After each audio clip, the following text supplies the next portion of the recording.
Hello. We should be seeing the Universal Studios logo right now. The old one, back when the Earth had no visible clouds above it.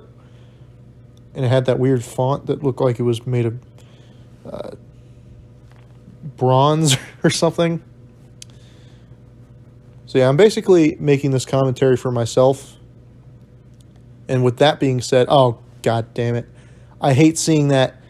There's a little pop-up that's on I guess it's like Roku televisions or something, where you see a little thing that says watch this movie on some other streaming platform or what have you.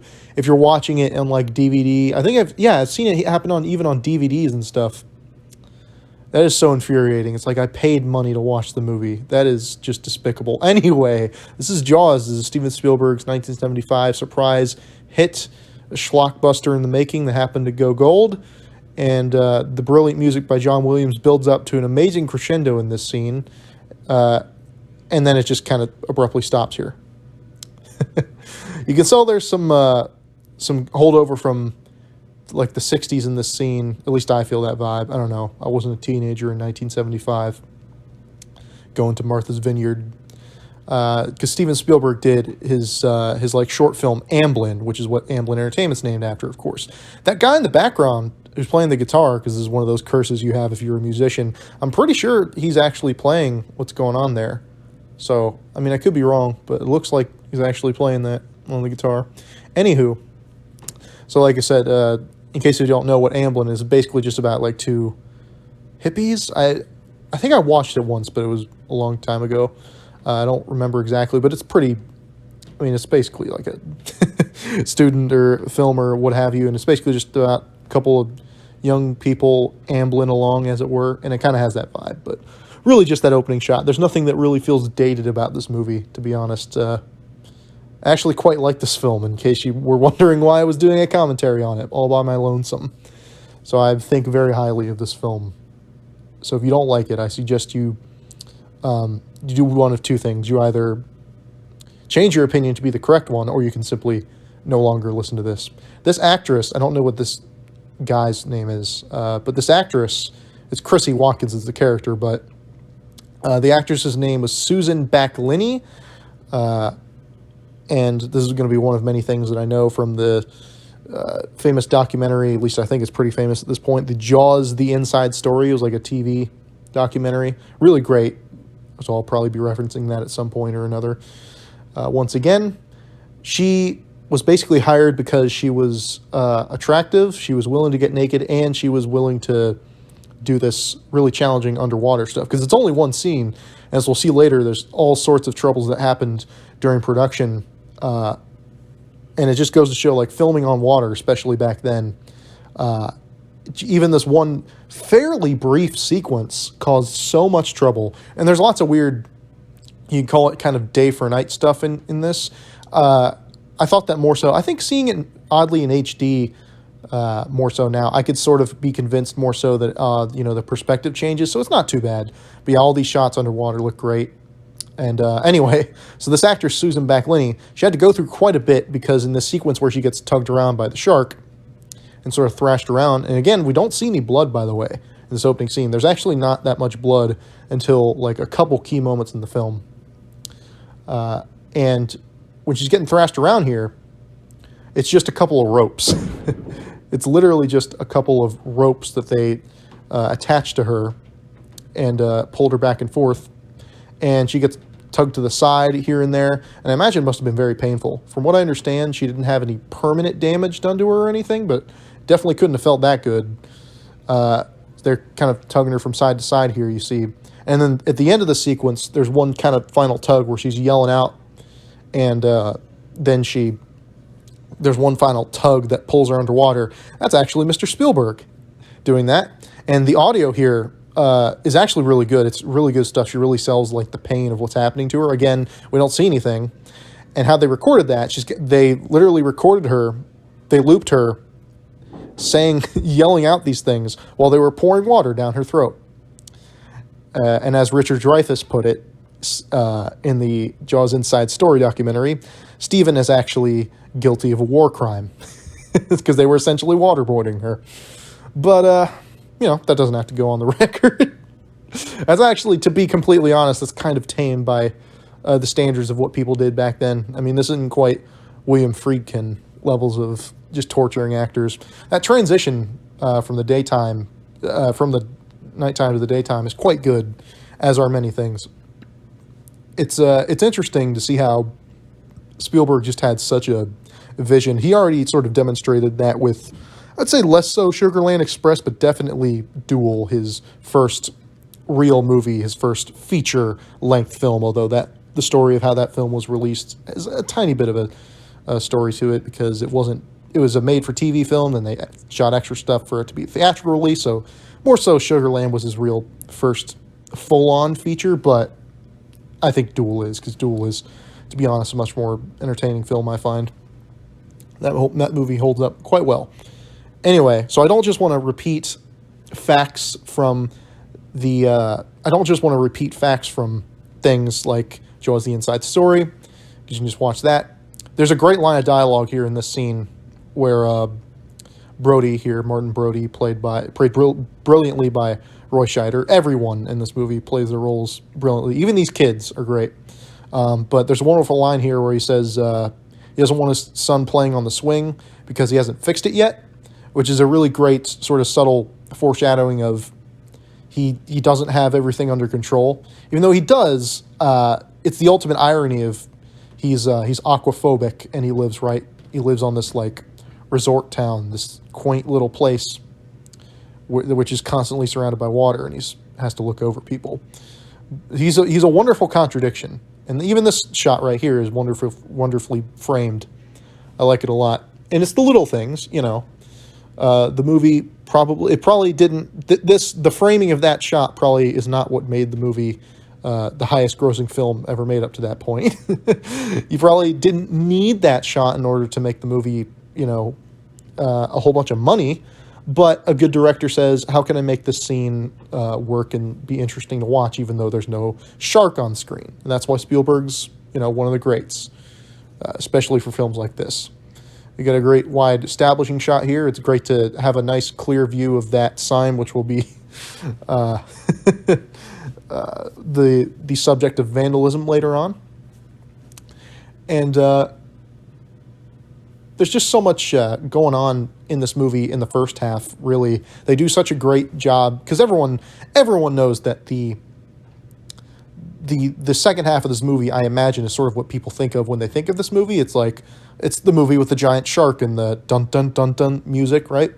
And they think of, and it's got those like guys on the boat who are trying to get it or whatever.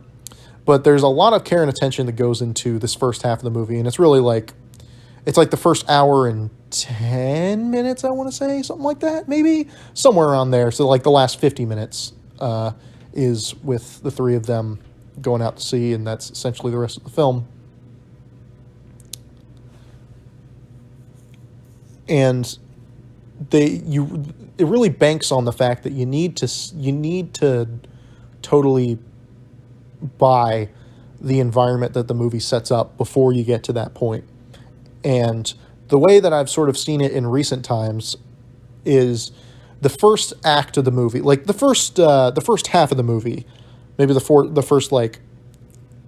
first quarter of the movie is Brody's. It's Roy Scheider's, more so the character of Chief Brody. It's his movie. We're getting introduced to him and really getting a sense of what he has to deal with all the time, and we're getting into his head about the stress that can happen underneath of what's going on here, and the facade he has to keep up as a family man and as the chief of police in a small town, and the insecurities that get brought up about him as dealing with this. It's all about getting into his mind and his headspace.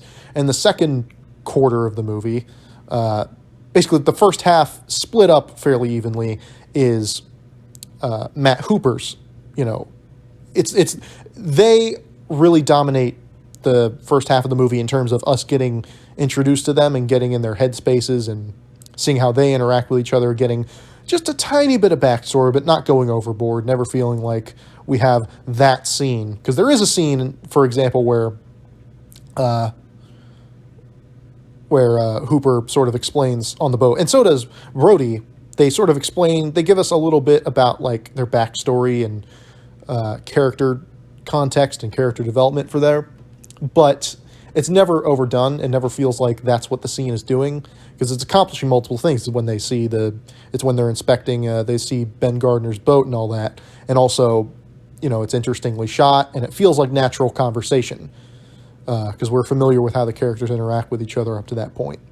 So it never feels like the movie stops dead in its tracks. The pacing on this is just excellent, and the way that scenes like this are shot are just wonderful, because you see all these extras here, and even though it's a small town, we get the sense of like the community, all the places that Martin Brody goes into. He's knows this place inside out, and how all these people are coming out of the woodwork to have this celebration that's upcoming.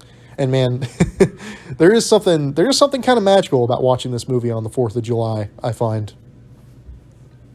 This is one of those movies that I try to make a tradition of watching. And I definitely know that liking this movie or thinking that it's perfect is not a cool or interesting opinion to have. Like I said, I'm doing this for myself and anyone else who cares to listen to this, God forbid, right? But, it's a magical experience where it's like no matter how many times I watch this movie, it just makes me feel good, especially at the end. Great performance here by, oh god damn it, I can't remember I can't remember every single actor's name, but the guy who was in The Graduate, who gave that wonderful performance as the mayor. Might look his name up in here momentarily just to make myself seem less foolish. But another thing you notice here, like I mentioned, there's not much blood in the movie. There's obviously is some later on, but that's used like probably more sparingly than it would have been used in a lot of other movies at the time and even now. This car right here, I must admit, I'm what they call color deficient, which means I have trouble with not all colors. I'm not straight up color blind, but I have color, issues seeing some colors, distinguish them, especially like red and green and maybe like orange and yellow and stuff like that. But that's beside the point. What I'm trying to say is that this car, which is red, unless I'm wrong, which I honestly could be, but as far as I can tell, that car is red. And the color red is not something you actually see that much in the movie. It's used very sparingly. Like this might be the most the color red takes up the frame throughout the movie. That might be an exaggeration, but it really makes something like that car stick out, which obviously and how Chief Brody's crammed in the corner here by all these people in suits. And even though that's what I appreciate about this movie is that the mayor is not without motivation, of course. He's not without motivation. He's not just a mindless monster. You might think that watching the movie for the first time, but like the more you get it's the small town and their whole economy focuses around this time of year and them being open for this time. By the way, that's Carl Gottlieb, the guy in the blue suit. He was a guy who helped punch up the script for the movie.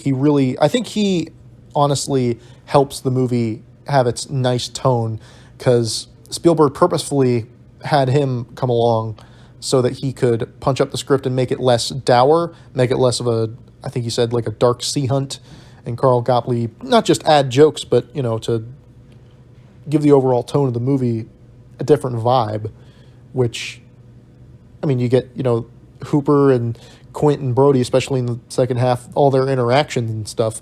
But there's a lot of really great dialogue between like the Brody family members and all that, which really gives a lot of life and charm to these scenes, which could otherwise be very boring. And the fact that Spielberg always knows, how to shoot things incredibly well and how to have things going on. Like there's a conversation happening right now in the background, and Brody's looking out into the sea over there. A lot of people don't remember that a dog dies in this movie because it's, it's heavily implied that it dies, but I guess you don't technically see it, but everyone just remembers that, like, and also, interesting thing, right, the body count is very low. 5 people, probably more like, Ben Gardner was, I think it's implied that he went out on his boat with some other people. Maybe he just went out alone, but I think they, like, celebrated catching it, I think. So So, or supposedly catching it, of course. But, and the transitions here, seeing Roy Scheider's face are really great. People passing by. They do a great job of setting up a lot of tension that mostly he's feeling. No one else really feels it because, of course, we're getting into his headspace. But anywho, what was I saying before about Carl Gottlieb is that I think he honestly should get quite a bit of credit for the movie being as successful as it is, because this is like a blockbuster, was like the first real blockbuster, and then Star Wars kind of solidified what a blockbuster is more solidly today. Because really, this movie, you can say this about Star Wars too, but I really think of this movie as, it was like the ultimate B movie. And and the irony is that after this movie, there were countless B movies made in its shadow, like Piranha, which was made to. I mean, there was just so many movies, shark movies, and I mean, shark movies are just infamous because they're all terrible, other than Jaws, essentially. They're all crappy B movies, but Jaws was seen as that as well. And basically, I love that this movie it's every B movie ever made. A giant monster, quote unquote monster, in this case it's just an animal with no real motivation or anything, which is great. But a giant monster terrorizes a small town, and then it picks off people one by one, and then eventually they stop it at the end, whatever. That's every B movie ever made. And sometimes they may have a bad ending, or more likely it'll be the end ? And then the hand of the monster comes out of the water or the ground or whatever. And that's it. But this movie gets by solely on how good the execution of everything is. The writing, the acting, of course the direction, the music. It's literally every aspect of the movie that's great. They built what they called a water box to film these underwater scenes, and especially all the stuff that you see on the... Oh, that shot's great. It's a really effective shot where you see the fins kind of going up. This shot's great where it's getting pulled under, but I mean, it's not a huge deal. And of course, this shot, there's like 15 amazing shots I have to talk about that are like back to back there. But obviously, I guess it's probably the most famous dolly zoom shot ever, which is weird because I would assume that credit goes to Vertigo, Alfred Hitchcock, who I think is a cinematographer / Hitchcock in that film, who basically invented the dolly shot, which was to, of course, give the audience a sense of vertigo as the character experiences in that film, obviously. But it works so incredibly well here, and I love that Roy Scheider does not overact that. He just seems very upset, but in a real way. His eyes aren't bulging out. He's like, "Oh no, there's something horrible happening." Even though honestly that would almost fit, but the movie contains its like rather grounded perspective. Nothing really outrageous in this movie happens at all. The most outrageous thing that happens in this entire movie is like literally the last 2 minutes when the shark blows up, and famously Mythbusters said that if it's just compressed air, it probably wouldn't have blown up. It would have died because it would have shot back and killed it, but it would not have exploded. That would have needed C4. Who cares? It works in the moment. I don't consider that like a flaw. That's probably the most like outlandish thing that happens in this movie. If this movie were made today, much more outlandish things would happen. And it's amazing that so much of this stems from the fact that they couldn't get that shark working. I don't want to dwell too much on, the behind the scenes stuff regarding how the shark wouldn't work, because I think that's so legendary. If you're listening to this, or at this point, I think almost everyone has at least some idea about how it wasn't working. But the one thing that kind of put it in perspective for me of how rarely it worked was that the people behind the scenes don't say it rarely worked. They say it never worked. And what you see in the movie, every single bit of footage of the mechanical shark that you see was essentially every frame of usable footage that they had to show in the film, the mechanical shark in the water. I mean, it was just a nightmare to make this film. Obviously, I don't know that firsthand, but this is just one of the most legendary, horrible productions of all time, but it ended up paying out in the end. And it's just such a wonder to see how it paid out in the end. because there's so much tension involved in the scenes and showing the shark through barrels and whatnot. Was just such a wonderful workaround for that.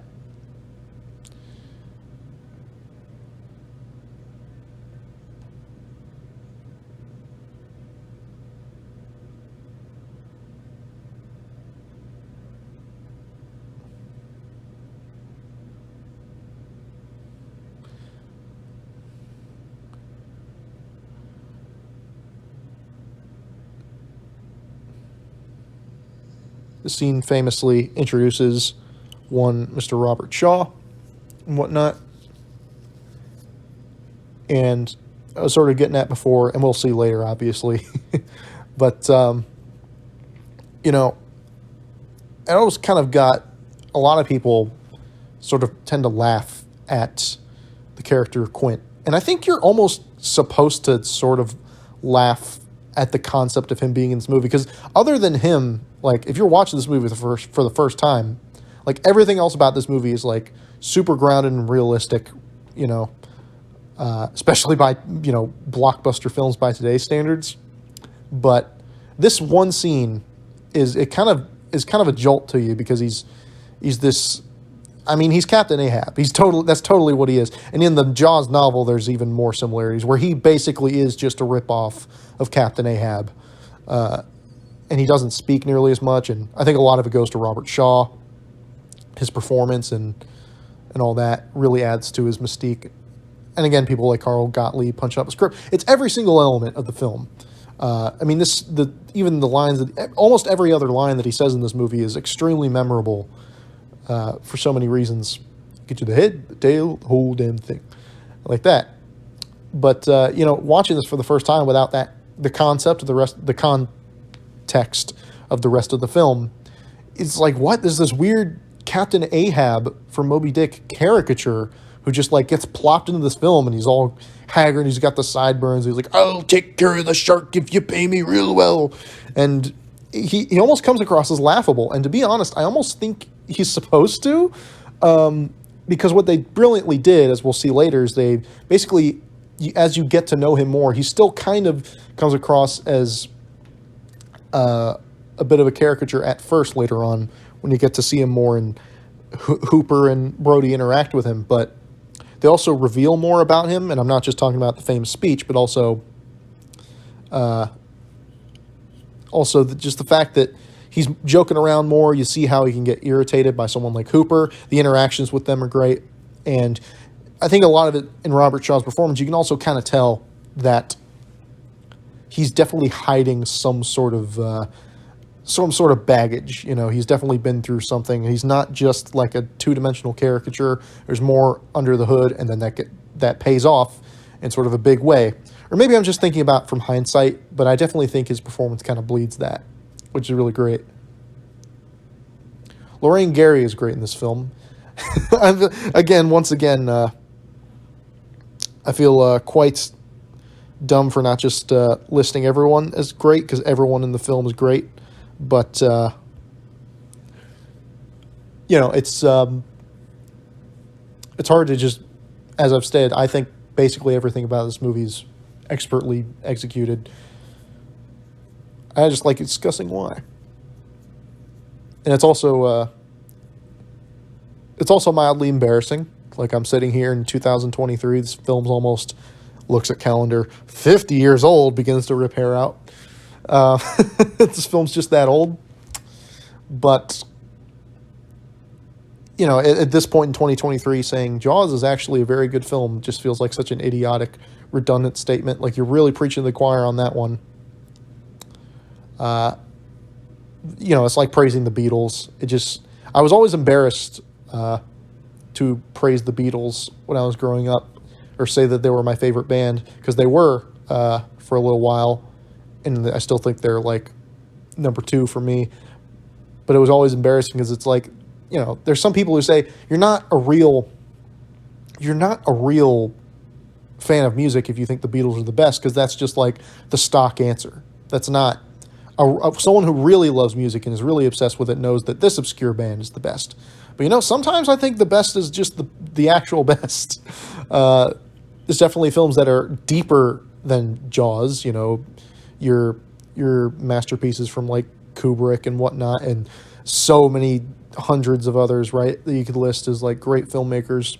But in terms of what this movie accomplishes, like what this film sets out to do, it does flawlessly. And I think there are very, very few films that do everything they set out to do flawlessly. They pass some sort of test with flying colors, as it were. And this is very odd because it's very clearly, well, unless I'm missing something, it's very clearly daytime out right now, right?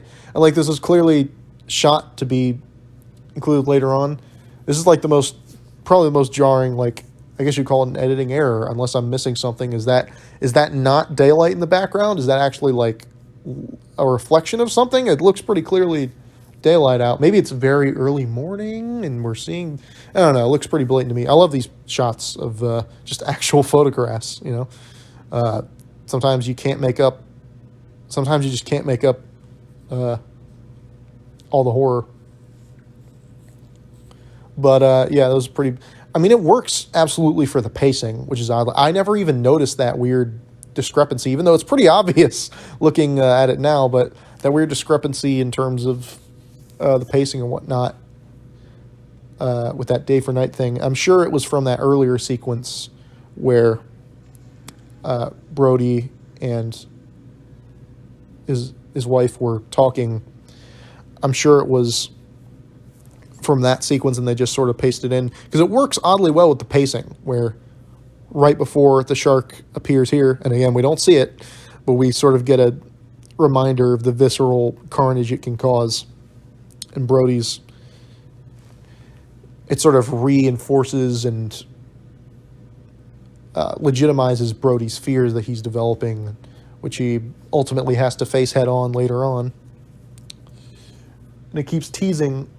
I love that the movie keeps teasing that he has to face the shark head on, and he never actually does until the last like 5 seconds of the movie. I think that's why the movie does not come across as like, so much of the movie's cheesy B-moviness would have been amplified if there was like more of a head-on confrontation between him, and the fact that so much of it is just not there. It's so much of it is him handling with his internal fears and insecurities and whatnot, and the people around him, like the mayor and whatnot, and Hooper and Quint. The fact that so much of it is substituted by that makes the movie not only, a bit, just a tiny bit headier than like your average schlock B movie, but it also just makes the movie way more entertaining to watch. This scene, this is one of my favorite facts about the movie, is this, I think it's this exact shot, if I'm not mistaken, was supposed to have, yeah, it definitely is. We see Richard Dreyfuss there on that little boat. It was originally, he was supposed to drive that boat and dock it, and it was all going to happen kind of in one shot. He was going to be in the background, but I think it was like there was a bunch of takes where he kept slamming into the side of the he kept like crashing the boat basically, and after like 20 takes or whatever, Spielberg's like, okay, we'll just start the shot with you already there. And we don't really know the significance of this guy. We don't know. We spend, he's just some kind of weird, scraggly guy who ends up being in the movie. And then once they get into there's so many nice little touches of like the way that Brody and Hooper here get introduced, where they finally start to talk to each other once they get inside the little shack or whatever. But I think there's something really special about Richard Dreyfuss's performance in this film, because it almost has that effect of like Bill Murray in Ghostbusters, but sort of like an inversion of that, where Bill Murray did not want to be in Ghostbusters. And that's why that sort of accidentally works to the movie's advantage, where, his character, Peter Venkman, has this sort of blasé, like, laissez-faire, I should guess. He has this non-committal attitude towards everything, and he doesn't care. So it accidentally makes his performance, sort of unintentionally, makes the movie way funnier. The fact that he was improvising so much, it just adds to it. And with this, he did not want to be in the movie, because to him it was just this like, oh, it's just some crappy B movie. And they're going to actually shoot it on water. It's going to be a giant pain to shoot, and it's just some crappy B movie. I don't want to be in this. He turned them down like twice, even though they said you're perfect for the part. So he's just like, I don't want to do this. And then the movie that he was in, that he was sort of banking on being a hit, flopped, and he realized, I have to do this movie. I really want to have a right foot in my career. Make a nice move, which of course ended up paying. But I think everyone knows, or at least I think a lot of people know about the feud that Richard Dreyfuss and Robert Shaw had during production, which you can see later. But I think a big aspect, like that's showcased in this first half, because Robert Shaw's not really in it, is that his performance is very, it very much reflects reality, but it also fits the character, a la Bill Murray in Ghostbusters, because he's coming from this perspective of, like, he thought he was this prestigious, like, hotshot guy, this hotshot actor who I don't need this crappy B movie, but he got very, very humbled by the fact that the movie he was in did not do well, so now he's got to, like, work really hard and give it his A game in this movie, hope that it goes really well, which was, of course, the perfect catalyst for him and Robert Shaw's interactions, I should say, and ended up working really well. But in this movie, he just feels like he has so much to prove. And I think he acts like through this scene where this is a perfect example of why the acting works and also the direction. It's not shot with any sort of complication. It's just we don't see the thing. And it's basically entirely reliant on Robert Shaw, on Richard Dreyfuss in this scene, right? Like, his performance is this scene, and then the little rubber fake limb. But, like, his performance is this entire scene.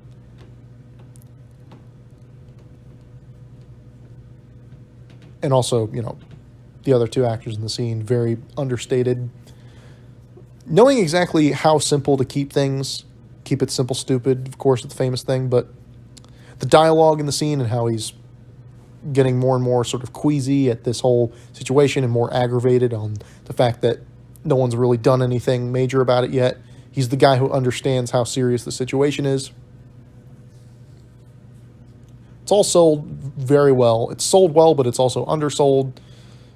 It's that, like, lightning in a bottle where every scene you're just like, could there be anything wrong with this film? And the only thing that you could say is some nitpicky stuff, the odd shooting star thing, which we'll get to later. But I also forgot to mention about Carl Gottlieb. One of the things I really respect that he did was he wrote his character out of the film, because in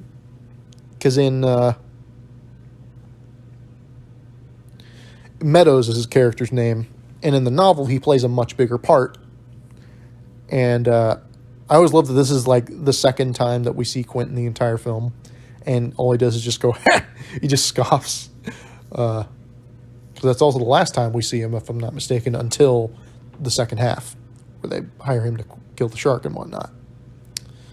But, yeah, there is.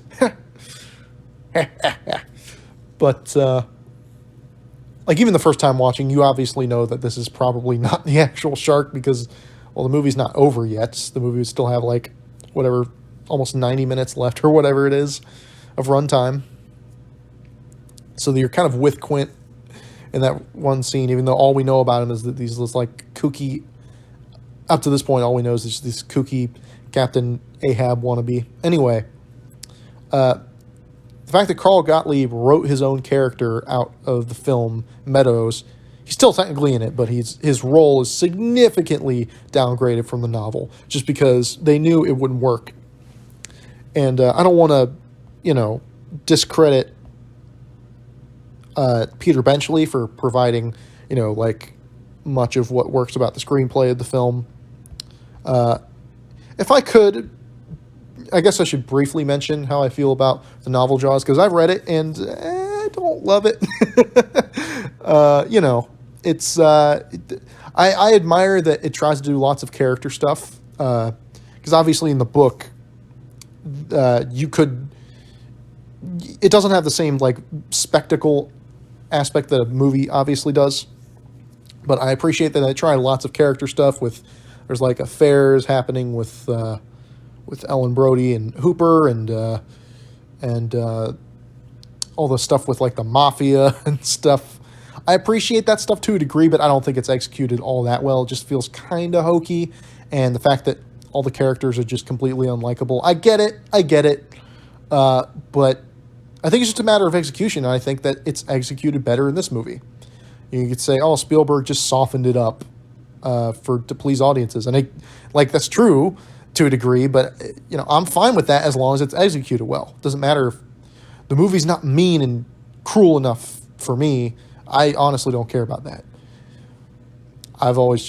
There are movies that I like that are like surprisingly unpleasant, but not that many. I'm kind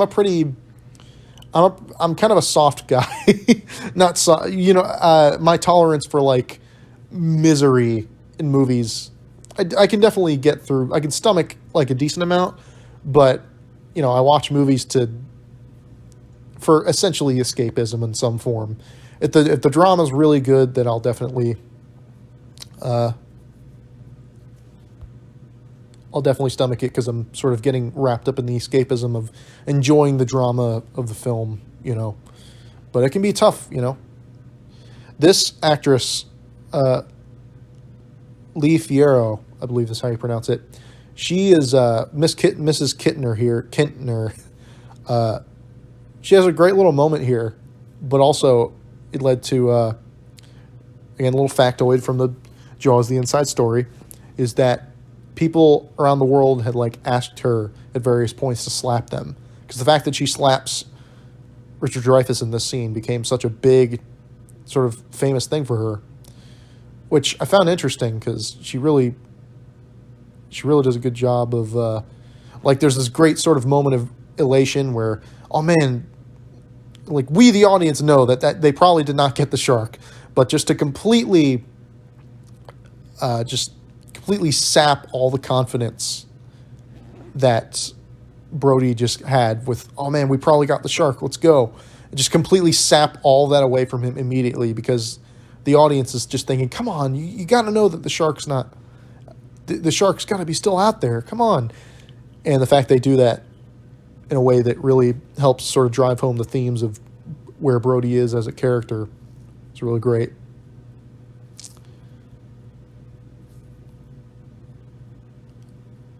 I'd also like to call attention to, this scene's great. I'll say that, but the kids here, their little family, they don't have like a bunch of screen time, and they don't need a bunch of screen time. It's not really about, the family dynamic too much. It's just about the Brody dynamic. As I said, is this whole first half of the movie, it's developing Brody as a character, which a lot of it's really understated. A lot of it is just him bouncing off of the members of his family and Hooper and, some of the other people in the town, like the mayor. There's not lots of, like, Brody explaining things about himself. There's more of that with Hooper, and that's not overdone, but we get more of that with Hooper and also with Brody here. It was a fun little interaction with him. Not much dialogue.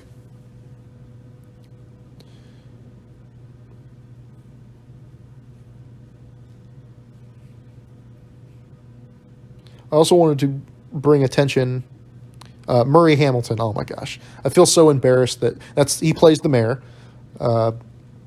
Murray Hamilton, he gives a great performance in this film. I think he conveys. I've always thought that he conveyed a really great amount of. I know he's not in the scene. I just wanted to show that I know his name. I just forgot it, but. I love how much sort of emotion he's able to convey in his performance. And really, this is the part of the movie we got introduced to him earlier, so you could say that. But I think from this point onwards, where we really start to get heavy on Hooper, where lots of scenes from here on out have the two of them, Hooper and Brody, sort of interacting, and he does a lot more of the talking, generally speaking.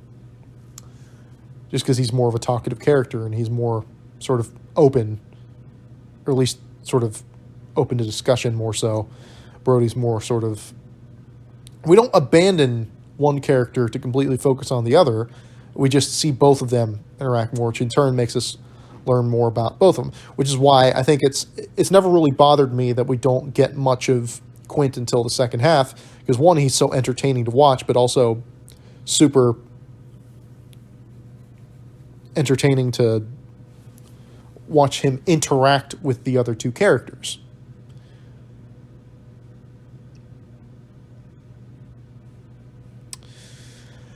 When's the shark gonna show up? That's what you say. That's what modern audiences would say when watching this film. I don't want to sound like too much of an old man curmudgeon. That's, I ought to be, I'll sort of backpedal on what I just said. I fully believe that if a movie is well made enough, you get, the cynical side of me wants to say, like, teenage kids today, there's no way they could sit through this movie. They would say, where's the shark on board? But honestly, I stand by that. No matter how old a movie is or whatever, like this film, I mean, it's almost 50 years old. Why didn't I just wait to watch this on the 50th? Who cares? I just wanted to, because it's like 2 years away, so who cares? Close enough. And I fully believe that if a movie is good enough and written well enough and directed well enough, you will not be bored by it, no matter how old it is or whether or not it's in black and white or even how long it is. If it's good enough. Making a 3.5 hour movie worth every minute is very, very, very, very difficult to do. So is a 2 hour movie, but just I would never complain. It's classic what Roger Ebert said: no good movie is too long, and no bad movie is short enough. But it's too short. Whatever. Don't know if I messed that up, but he's dead, so who cares if I messed up his quote? I also love that there is. This is like the scene where we would get a really, in a traditional modern movie, is where we would get more of a deep dive into his backstory of why he's so apprehensive towards water. And he just sort of mumbles like, Lauren Gary's like, he's really afraid of, when he was a kid, and he just sort of mumbles, drowning. Anyway, listen, let's talk about this and that. Very understated, also gives you a good sense of who he is as a character.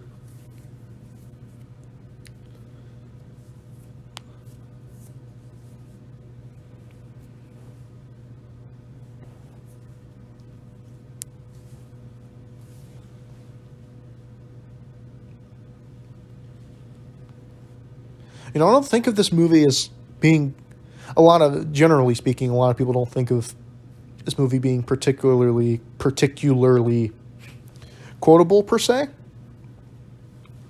But it's got I think it's got a lot of really great quotes in it. Like, I love that line. There's a really memorable line from basically most of the main characters. Like, definitely all of our three have lots of very memorable lines, and of course a scene being well written and all that. Once again, I think Carl Gottlieb, and also credit to Peter Benchley and everyone involved, the actors, for occasionally improvising and whatnot. This is definitely like a lightning in a bottle scenario movie where it's all of these different elements, the nature of how the movie was sort of set up to be released and shot and stuff by the producers and the whole Hollywood system. Like, a lot of it's just straight up chance.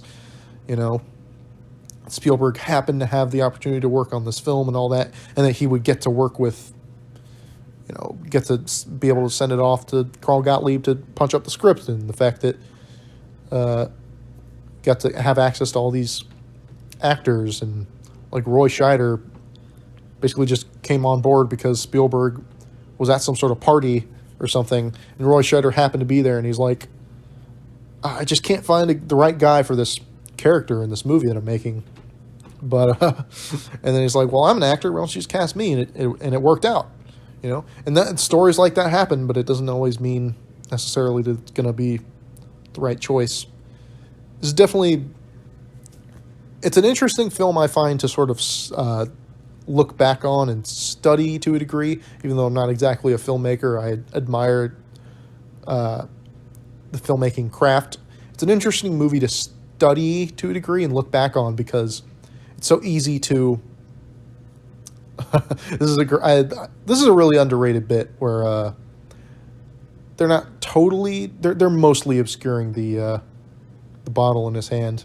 And I love Roy Scheider's sort of drunk performance. He might actually be drunk to a degree, I don't know, but it's just a very funny but also sort of satisfying performance to watch. He does a very good drunk. Anyway, it's hard to sort of look back on this film. And not hard, but I think it's an interesting film to look back on and somewhat study, because it's very easy to look at all of what they did right, but it's also very hard to be like, okay, you have to so if you want to make a good modern movie, Hollywood, which everyone likes to complain about Hollywood, which I do too. I think that's absolutely true, and that Hollywood is really bad nowadays for the most part. But it's hard to point at this movie and be like, well, just do what this movie did, when you look at all of the horrible production issues that they had, and how so many of the things that are great about it just happened by like accident, and it's a really lightning in a bottle scenario. And so much of the movie is the fact that people like Spielberg are really good at thinking on their feet.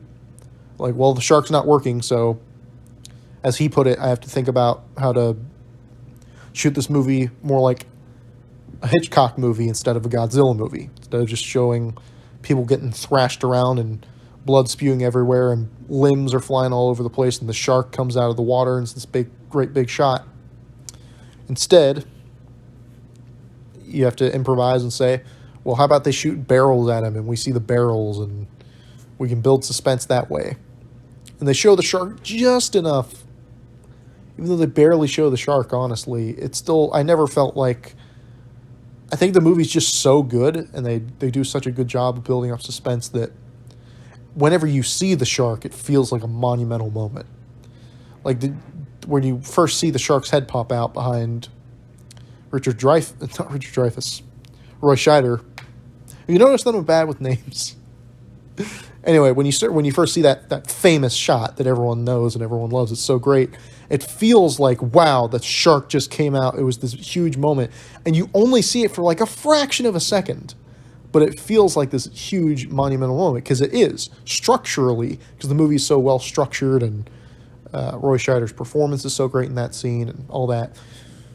And because of slow, more attention-fueled scenes like this one leading up to it, it has more of an impact and a punch. That's why I think this movie is perfectly paced. I always think, especially in a modern Hollywood setting, the shorter the better, generally speaking, just because movies nowadays are too long. They're always like, it has to be over 2 hours. It has to be over 2 hours. Even if it's like a comedy or whatever, it has to be over 2 hours. This movie has like the perfect running time for what it is, you know. A movie does not have to be exactly 2 hours in order to be perfect, but I'm saying, you know, nothing in this movie feels like it overstays its welcome. I wouldn't quite call it a brisk pace, but it feels like it's at a comfortable pace. Yet it's every single scene we're learning about something new about the characters or the plot, where, you know, there's tension being built to some degree. There's always something. I always love how this scene looks. It's just shot very well. I remember I used this as an example in a little film class. It wasn't anything special. It was just a little thing. I'm not an expert filmmaker, in case you're wondering. But I remember I used this whole sequence this little like 2-minute sequence where he finds the head and he comes up underwater, basically up until their conversation starts, up until the end of the sequence. I use this as an example of a sequence that is very well executed in basically every degree, from the acting and all that, and how it gets the point across of the scene and all that, because the lighting emphasizes it. And it was funny because everyone else was using these really artsy, good, solid examples from movies that are way more obscure and, you know, have way more cred behind them, for lack of a better term. But, you know, it doesn't matter if how much money the movie made at the box office. If it's good, it's good, right? I remember there's some video on YouTube.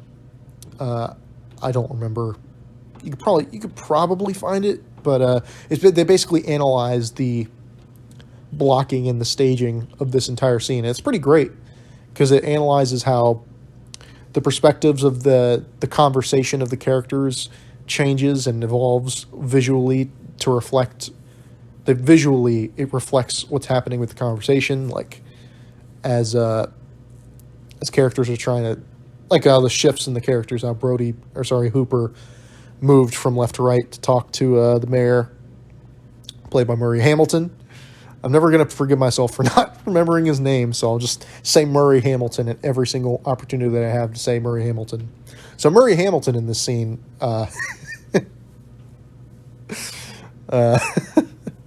stupid. But so he's sort of center frame here, and then as he starts to walk away, he tries to flee from the issue, tries to, you know, Brody going into the background there, and all sorts of little things, you know. This is kind of standard business because you want to give the audience something interesting to look at, so it's not just them reverse shot the entire time with nothing else going on. There's nothing wrong with doing reverse shot, but it can get a little stale after a while if there's no spice to it. And this shot is just so expertly shot.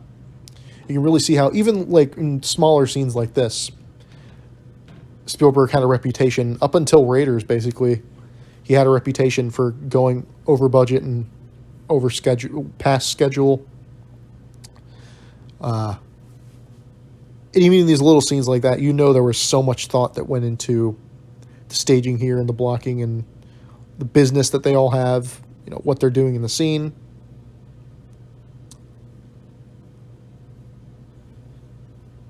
So I can only imagine like the people at Universal being like, "Oh my goodness, you're supposed to get this movie done like a month ago." This like tiny little crappy killer shark B movie that we're gonna dump out into theaters, and you've made it like, you know, our third, like one of our more expensive movies that we've pumped out this year. What is wrong with you? And then it becomes successful, and all those same people go, "Oh, we are so proud that we came up with the idea to hire this great director, and we knew it was going to be a hit all along, and we're all geniuses." That's how it all boils down. Once again, I don't think I'm some sort of genius for pointing this out. I just think it's funny. I just think the pitfalls of Hollywood is just so funny to chronicle. Even when they succeed with a movie like this, it just feels like Hollywood itself had absolutely nothing to do with it. I've always wanted to go to Martha's Vineyard, where, of course, this movie was shot. And in this scene, they do a really good job. Once again, this is one of those scenes that's great to watch on 4th of July. Because, like, you look out, I'm looking outside my window, I'm like, yeah, that's kind of what outside. Obviously, it's not this many people, but they do a great job of conveying the, you know, the dangers of just, oh man, all of these people are in danger of. I mean, this is the ultimate. This is like something you'd see in a B movie, right? Where there's going to be a scene later on where the shark wreaks havoc and just starts gnawing through tourists left and right. And there's going to be like dummies flying off of the side of a boat. There's going to be obvious fake rubber limbs with like fake blood spewing out. There's going to be like a rubber shark head that looks terrible. Like, this is every B movie ever. It's like, look at all these tourists that are about to die. And they subvert that by, you know, I'm not even sure if the guy who's in the boat, the one person who dies, during this event is that guy in the boat was like, "Hey, you doing okay over there?" He's got a kind of funny voice. He's checking on like if the kids are doing okay, and then he dies. He kind of gives me the vibe he might not even be a tourist. Maybe he is supposed to be a tourist, and that's like why he has a weird voice. But I don't know. I almost like to think he's not a tourist, and the movie kind of fakes you out by making you think. Look at all these people. These people are in such danger, and they really are because the shark's still around. And again, the movie somehow doesn't feel like a cheat. Like, I want to watch a killer shark movie. Why weren't there more people who died? I can't imagine thinking that watching this film, just because it's such a satisfying experience by the time you get to the end. And that's Peter Benchley on screen, the author of the original Jaws novel. I'm sorry I took a giant dump all over your novel. Not literally, of course, but I just said that it kind of sucks. I don't think it's awful, and I definitely think that there's a coolness of just people who were able to read that novel, and obviously it was again, it's almost an accidental lightning in a bottle scenario where the novel was very successful. So theoretically, she'd be like, if this movie is just a one-to-one adaptation of the novel, it should work. But and that's another thing, people complain about adaptations all the time, when in reality, if you know anything about, and again, I'm not an expert of filmmaking at all, but if you know even the slightest bit about just the nature of what a book is like, which most people do, and the nature of filmmaking and the practicality of what you can do in a movie and whatnot, you know that stuff inherently is going to have to get changed. You'd say, why didn't they just not change anything for the novel? And sometimes it is a stupid thing where it's like, why did they make this worse for no reason? But, sometimes they really do need to change things for the better. And I think they did a really good job of doing that in this film, even though theoretically the studio maybe could have said, like, just make it more like the novel. Except probably not, because in the novel, basically, anytime you see the shark in the novel, of course, it's a book, you get very vivid descriptions of it. You see, quote unquote, according to what happens in the novel, you see the shark like tearing through people. There's very gruesome depictions of like people dying and getting torn apart, and they couldn't show that, so they had to completely rework the entire structure of the book and the entire nature of how the shark scenes are handled. They have to focus more on suspense, and you don't see the shark, you see barrels and whatnot. And then to completely add new things like the Indianapolis speech for Quint. All these things that they had to work around in the moment and while they're filming that just so happened to make the movie really, really good. This is the ultimate, like, fly by the seat of your pants and hope that everything works out in the end success story. Which, that's not always a success story. It's debatably mostly not success stories every time that's happened throughout film history or literature history or whatever. Especially in terms of, like, Japanese productions. Because, like, not just Japanese, I don't want to sound... I don't want to sound like I'm dogging on any particular territory or whatever. I don't mean it that way. It's just that there's all sorts of industries and areas where they just, they're just like, we need more and more of this or that, right?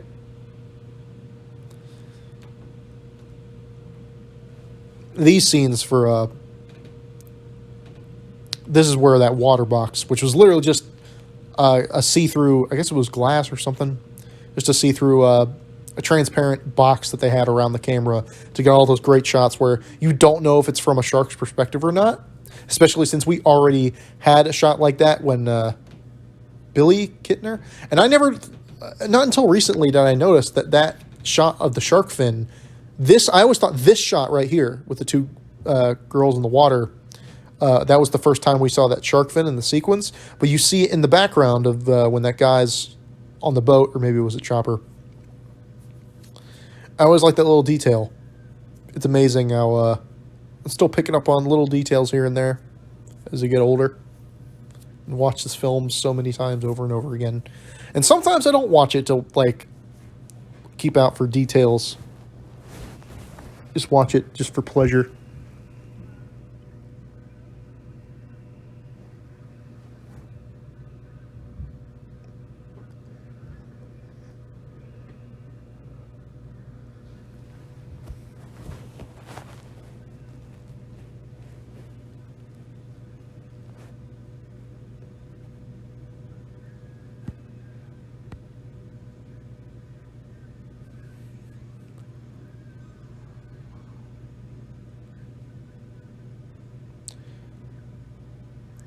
Now, of course, this movie is prototypical blockbuster, and it was super influential. And this is the scene that makes me think of blockbusters today, because when I see this scene now, all I think is trailer shots. We can have all these shots in the trailer, and, you know, something big is coming. Dun, dun, dun, dun. A giant killer shark. Blah, blah, blah, blah, blah. But, you know, unlike a modern film, not to get too cantankerous, but unlike a modern film, it doesn't feel like the entire film is just trailer shots. And they just cobbled something together in editing. I say this shot would be good for the trailer. This shot would be good for the trailer. And then they forgot to come up with a really good story. Even though that's kind of... I love this. Just guns pointed at children. All these people are like, ugh. It's really fun. But...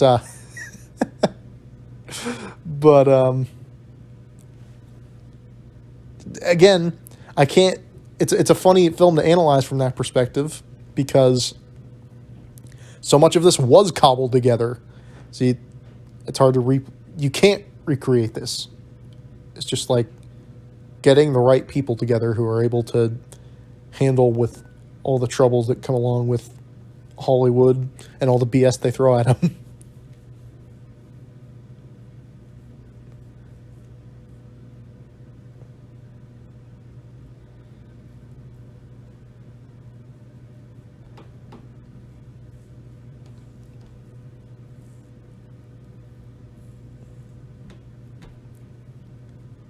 Another thing that makes the movie feel so like relatively grounded compared to your average B movie is the low body count. I mean, it could have been even more. They could have theoretically. I mean, they probably wouldn't have wanted to kill a kid, because that would have. I can't even believe this movie's rated PG. I don't think it was rated R upon release. But yeah, it's crazy this movie's rated PG. But it also makes sense, because there's like not really any gore. Like, that's the most you see the shark, and you like barely see it or whatever. Yeah, my sort of headcanon is, oh yeah, you see it a little bit there, but that's again the most, because they couldn't show it. That was probably like the most footage that they could possibly use for that. And that's a really good shot there. It's almost like a Sam Raimi-esque shot. But my headcanon is now that guy's not even a tourist. I just like to think that he's from Amity. So the irony of all these tourists, the ultimate B movie setup, where you're expecting just like hundreds of tourists to just get chomped up by a shark in this really over-the-top bloody scene, and nope. And that makes it feel way more impactful, where it's like, I 100% believe that like this kid might die, right? Because everything that happens, I mean, you know, in retrospect, I'm like, of course they're not going to kill a kid. What was I thinking? But you know, there's a lot more gravitas behind it, right? That's a really good shot too. In this, it's really simple stuff. I just like the visuals of like the ocean. I'm not the biggest beach guy. I've been to the beach many, many times, which is cool. I'm very glad to experience that. That's cool. But I just love the ocean, like visually. I think there's lots of cool stuff you can do with it. Which is ironic, because you'd think that there isn't. But it's just, you know, it's got kind of a hypnotic quality to it. Just the horizon line and all that. But, yeah.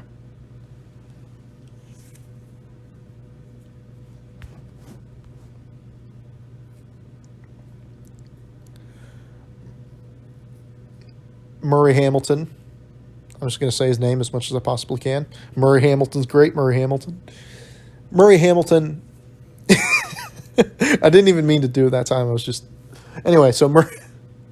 I got to start the sentence by saying his name. Murray Hamilton's performance really shines, I think, here. Because I think he gives a really good balance of feeling like completely guilt-ridden of what's happened.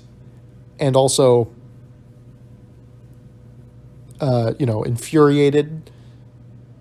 And like he does legitimately, I believe that he's like going through a lot. Of course, as a first-time viewer, you're just thinking, "You idiot! It's all your fault," and like it essentially is. But everybody in this movie feels like a human being. The only one who, for us so far, that feels the least like a three-dimensional character is definitely Quint. But we've only seen him like once, and there was to set him up, and well, technically we saw him twice when he was on his boat. Speaking of which, he's about to get reintroduced into the film. But, he's the only one that feels like a bit of a caricature rather than a... I love his line, Murray Hamilton's line delivery here. He puts a lot of emotion into it, but also you're able to antagonize him, but also relate to him enough. Again, very B-movie thing of just a guy who's like, everything's fine, And also kind of a twist on the authority figure would be like, we don't believe you. There's not really a giant killer shark. What are you talking about? The shark's dead. But in this case, it's like the anti-B-movie scenario where the authority figure, the sheriff, the chief, is the one who's like championing the right cause.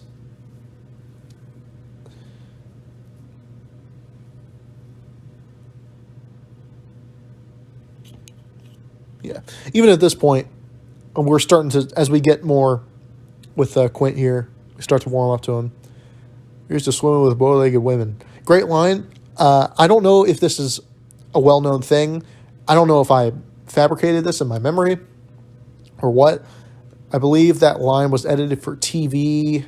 There's some like censored TV version where it goes to, here's to swimming with half-naked women, I think. I would love to be corrected. I don't know if that's real or if I'd somehow misremembered that or watching some TV version of it. Because I remember before I ever like watched this movie in HD or owned it or anything, I just watched it over and over on TV. There's some movies that just like you just feel attracted towards. You just gravitate towards them for some reason. And I could definitely say it's because it's a great film, but there's just something else about this movie. I think it's the setting. I love the sort of mixture of, obviously when they're on the boat and they're isolated, that's great, but that could very easily come across as boring, but it doesn't because of the characters. So I think it's the strength of these two characters in that setting combined with the first half of the movie, which just has this wonderful small town feel to it. Like Martha's Vineyard just looks beautiful. It's this nice looking place. So it's the difference between like what I think, one of the greatest movies ever made and one of my favorite movies ever made. I kind of think this, I think this is both, because this movie's like basically perfect, but it's also got that, do I think that, what's a good example? 2001: A Space Odyssey or whatever is definitely a better movie than this just because it's more important to cinema history. I mean, you could say maybe it's not just because, well, this is a particular case because it like basically invented the blockbuster or whatever. There's like artsier movies. There's more obscure movies that are probably better than this. But which one am I going to want to rather watch on the 4th of July? Eraserhead or Jaws? Which is interesting because I kind of think that Murray Hamilton in this movie kind of looks like David Lynch. He's got like the same haircut. His voice is similar.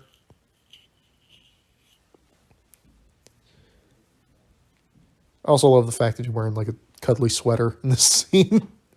Weird detail that I always loved. I know it's probably more of a standard thing. I just think it's funny because he's in this cozy little place. What are you, some kind of half-assed astronaut? And he laughs. I think a lot of his lines really resonate and are memorable just because of him, the way he like laughs afterwards. Like he'll say something that's like mildly amusing, and then he makes it incredibly amusing just because he is so amused by his own wittiness.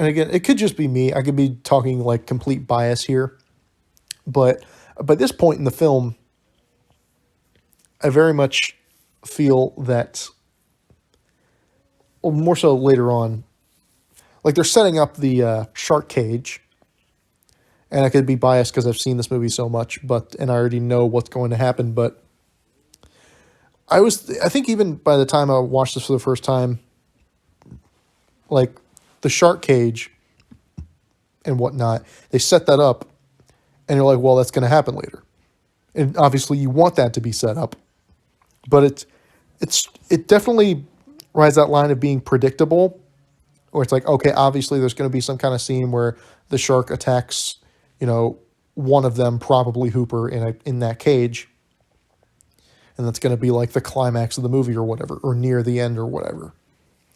But it's very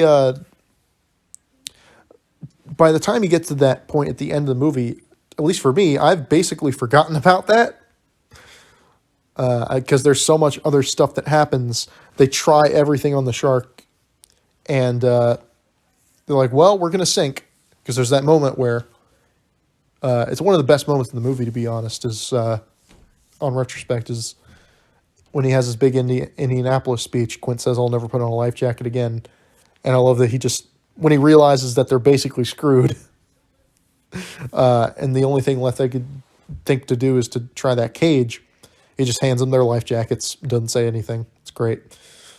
This is the last time we see Lorraine Gary, which is always weird to me. I always felt weird about that. I don't know why, but like this memory I have of her like was running away in despair and like fearing for her husband's life. Like that's the last time that we see her in the entire film. This is a great shot. I could be saying sentences like "This is a great shot. This is a great scene. This is a great line of dialogue. This is a great example why this movie is so great." I'm trying to refrain from that, even though I'm sure I've already said it like 50 quadrillion times. But I'm really gonna have to refrain from it because we're officially the second half of the film, which everyone knows and loves, and we get introduced to it by looking at a chum line.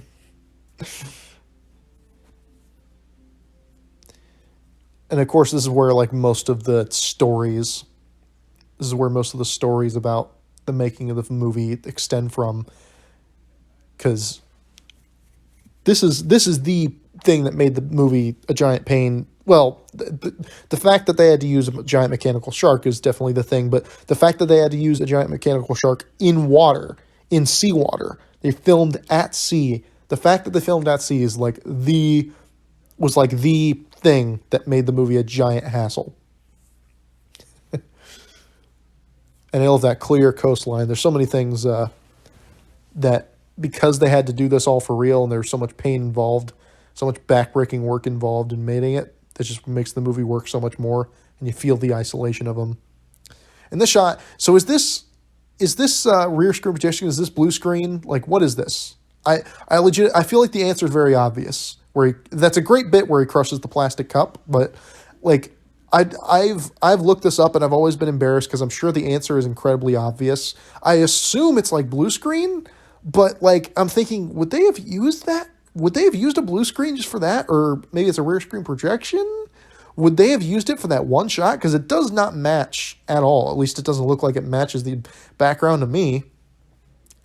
So I'm sure it's obviously one or the other. People are going, it's obviously a blue screen, or it's obviously rear screen projection, or there's some other obvious method. I just felt so embarrassed anytime I ask. So I mean, I feel embarrassed now asking. You know, remember when I said that I'm not an expert? In case you needed more help, more indication.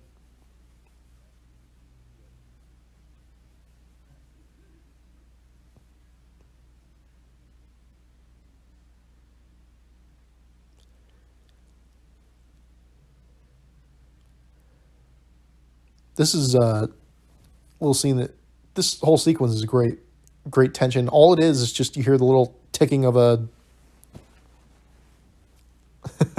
little ticking of the thing, right? That's like the thing that drives the scene, and a tiny bit of music, just a bum bum bum bum bum bum bum. Very sparse music cue there, and everyone's got great business, but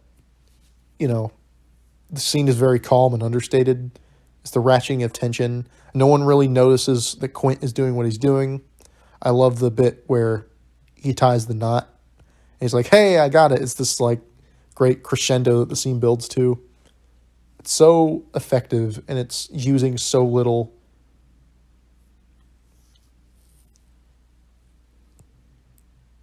This is what blockbusters looked like back then, kids. Now it's 5 quadrillion different CGI monsters fighting each other in a giant battle arena and all that. Back then it was like, we got a couple guys on a boat and a giant mechanical shark thingy that does not work. See, the beauty of the movie is, this entire second half of the movie makes me think like, because a lesser movie would just have you saying, "Where's the shark? Where's the shark? I'm bored. Where's the shark?"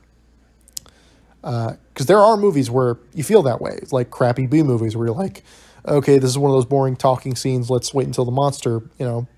Like a best of the worst type of movie. This is the ultimate like B movie concept that is just executed well enough that it becomes a proper A picture, as they say in the old school biz. But this is one of those scenes that make me think, I would probably watch a movie that did not have a shark in it and just had the three of these guys on a boat. Like some sort of weekend. They're, for some reason, have some contrived plot reason why the three of these guys are just on a boat on some ship for a weekend. And I would love to watch that movie. They have just such a great dynamic, all the actors. And then you throw a giant killer shark in there, and it feels way less like, come on, when are we going to see the shark again? And like, you're getting carried away with the characters, and then you're like, oh my gosh, giant shark popped out. That's another word I have to pray to God I'm not saying too awful much on this, is shark.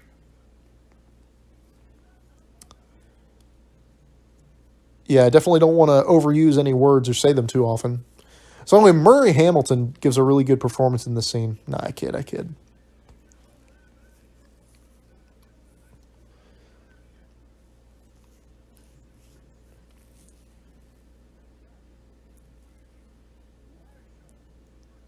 The framing throughout this film is also like just, Spielberg absolutely knows how to utilize a full frame. Like, it's shocking, especially when they're shooting on the water and everything's bobbing up and down.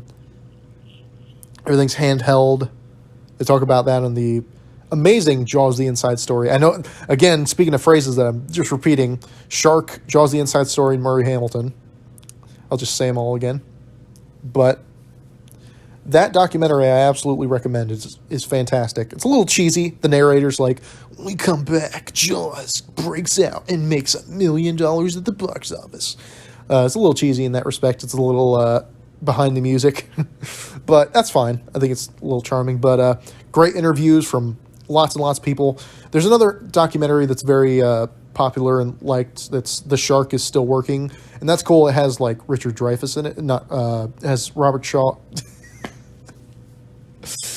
I'm looking all three of them on the screen. It has Roy Scheider in it and stuff. So does the other one, but it's just archival footage from The Shark Is Still Working.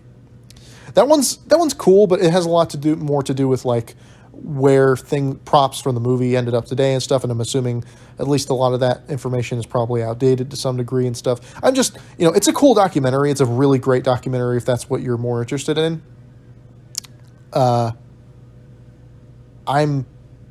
I'm just more interested in the story of the making of the movie itself, because it really is almost as good as this movie, that's very, very high praise, right? Occasionally there's movies where it's like, the making of it is more interesting than the movie, but this is one where they're pretty neck and neck, and the only reason that the movie wins in this particular case is because it ended up being one of the best movies ever.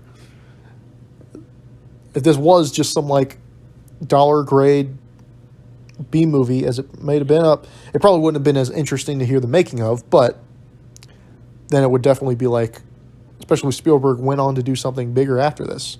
Because even Duel, you go back to Duel, and similarly simple B movie premise, guy gets chased by a giant quote unquote monster. It happens to be a truck, and you go back and look at it, and it's not quite on the level of this movie, but it's definitely like a solid movie, especially considering the fact it was a TV movie of the week, right?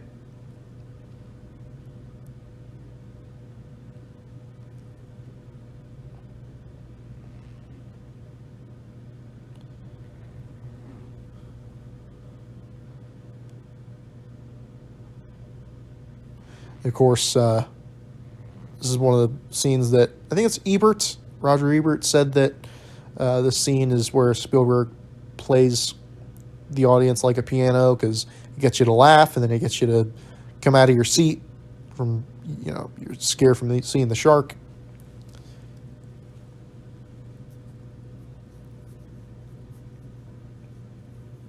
I think some of the best movies sort of play with your emotions and make you feel conflicted to some degree, and like you don't know how to feel. As again, I'm just imagining people at the time thinking this is just some like, because the 70s were such a prosperous time for film that I'm imagining people, sort of when this movie came out being like, this is just a giant, this is a big dumb action movie. This was the equivalent of a big dumb action movie, or a big dumb blockbuster made to appeal to the lowest common denominator. This was like their equivalent for that back then. I think you saw the shadow of a camera or camera operator there on the shark's body. I could be wrong. So the movie's ruined. The movie's now bad because you saw one tiny little flub. Anywho.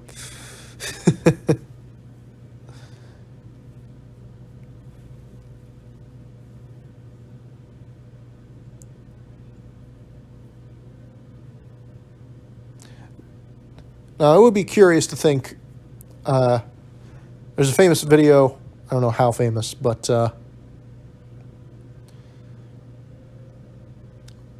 a famous bit that, like, in case you're familiar with James Rolfe, he had a bit where he talked about, he had a list of, like, the top 40, the top 40 shitty shark movies, because, like, they're basically every shark movie ever is, like, at best, somewhat okay, like, and at worst, just absolutely awful. Most of them are awful. The only good shark movie basically ever made is Jaws, unless there's some other example where I'm like, oh, well, that's good. I can't think of one. He famously did, like, the top 40 shitty shark movies, and he did the top 1 best shark movies, and it was obviously Jaws. And I'm thinking, like, what is the second best shark movie ever made? I never saw, I think it was called The Shallow, with Blake Lively. I heard that was, like, okay. And then Deep Blue Sea, of course, everyone knows, just because Sam Jackson famously dies in a really funny way. That movie's, like, okay schlock. But that's the thing, is, like, none of them are, like, legit good movies. It's like Deep Blue Sea is, it's an entertaining schlock B movie. Like, even Jaws 2 is just like, Jaws 2 is one of the big sort of missteps in, if you could say that Jaws was the first proper blockbuster film and therefore birthed modern Hollywood, then Jaws 2 is probably the first big proper misstep in the history of modern Hollywood.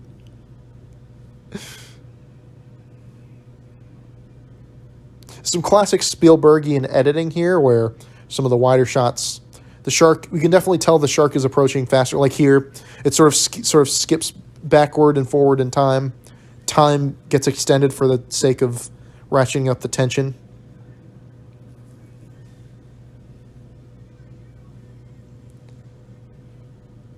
You see it a lot in like a famous example is in Indiana Jones and the Temple of Doom, when he's getting like pulled towards the rock roller like crusher thing, and it's, you know, that guy's punching him in the face over and over again.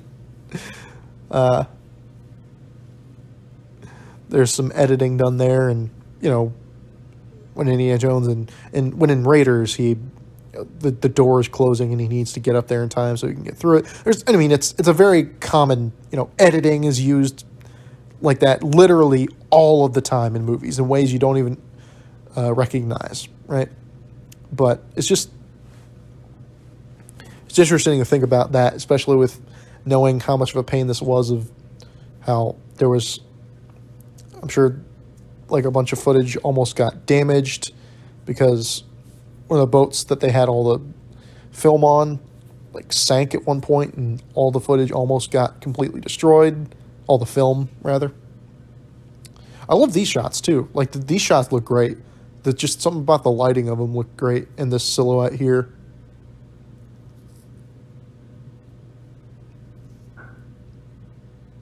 It's amazing that the movie's as good looking as it wound up being.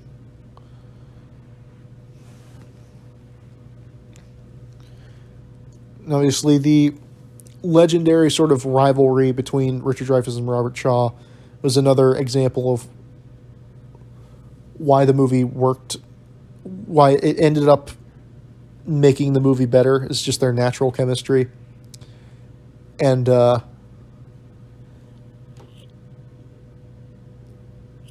this whole sequence sort of signifies, it's like the dead giveaway, really, that Quint now owns the film.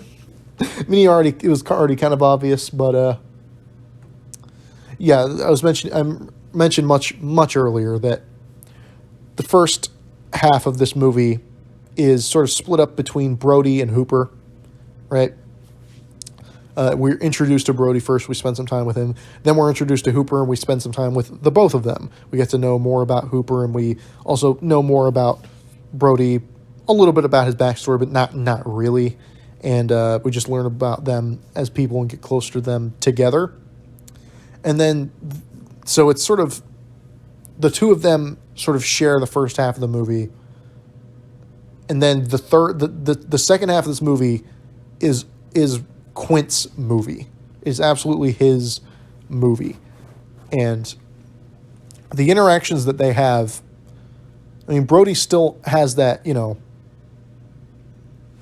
Brody still has the underdog protagonist vibe, and we love him. He goes on a really great hero's journey and all this.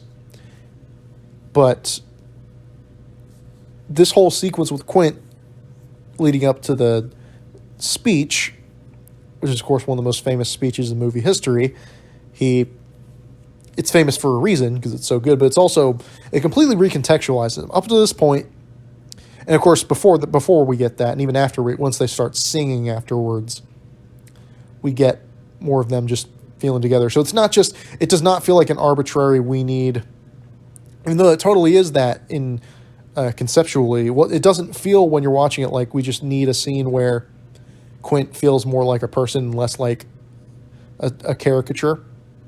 Even though that's absolutely what it was intended to be. It was intended to be a scene that fleshed him out.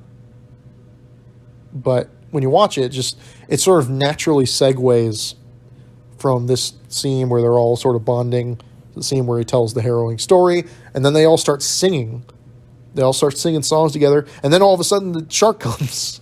You get wrapped up in these things to the point where you do not feel the movie could have very easily felt awkward or rushed or claustrophobic, even not even necessarily in a good way. You think like, well, it's a horror movie. It's got to feel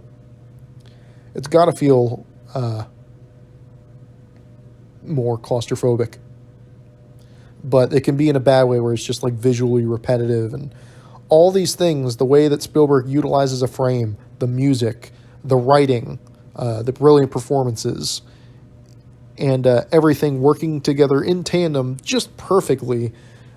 You don't. It does not make you think about the fact that, or it doesn't make you weary of the fact that the entire last half of this movie is just a boat and three guys and a fake rubber shark. It does not matter because you care about what's happening. So this scene, very famously, they shot it twice. The first time they shot it, he was Robert Shaw here was completely hammered, just absolutely drunk. And then he went in and filmed it another time. He filmed it again, where it was completely sober. And according to Spielberg, he knocked it out the park the second time, but the first time was also really good. And there's footage from both of those stitched together in this scene. And the only way you can tell the difference, really, because his performance is just so incredible, the only way you can really tell the difference is because his eyes, Robert Shaw's eyes, look a bit more watery in some shots compared to others.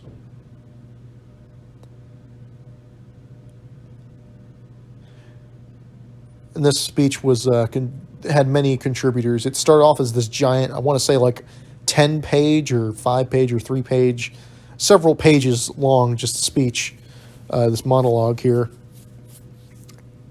And then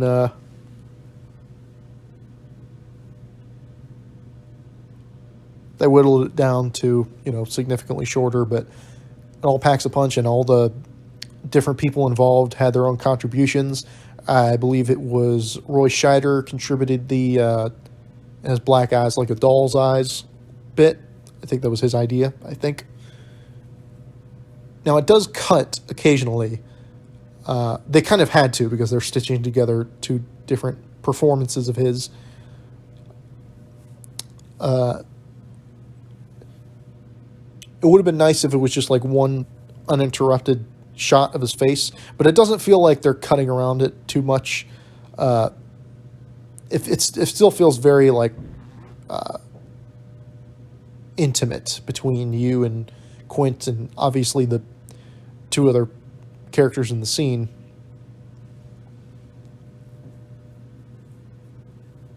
Like the slow, very slow push in.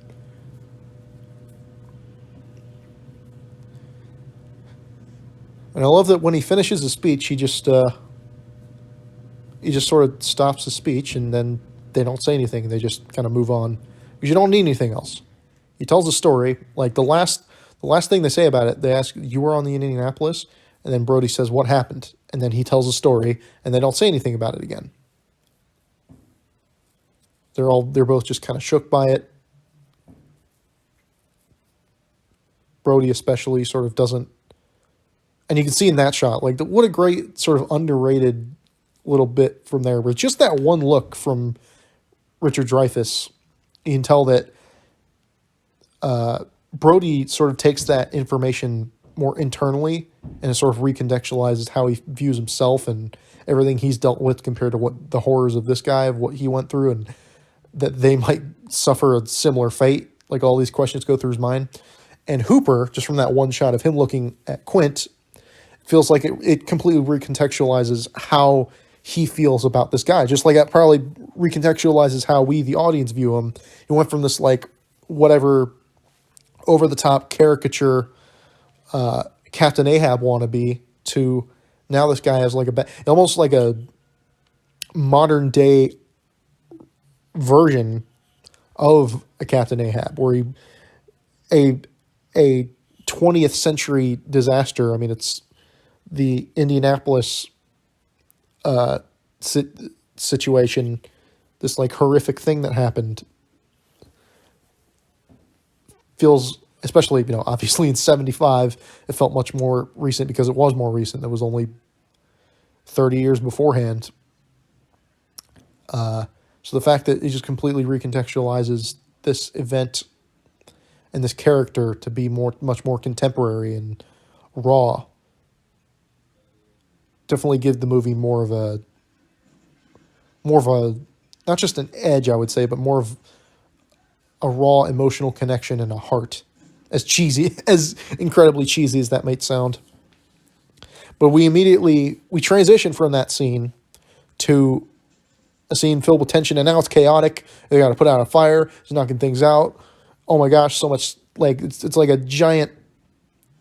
It's not the craziest scene in movie history, but because they just followed it up, we just saw that entire long sequence that was like basically three parts of them showing their scars to each other and bonding, then the Indianapolis speech, then them bonding with each other more by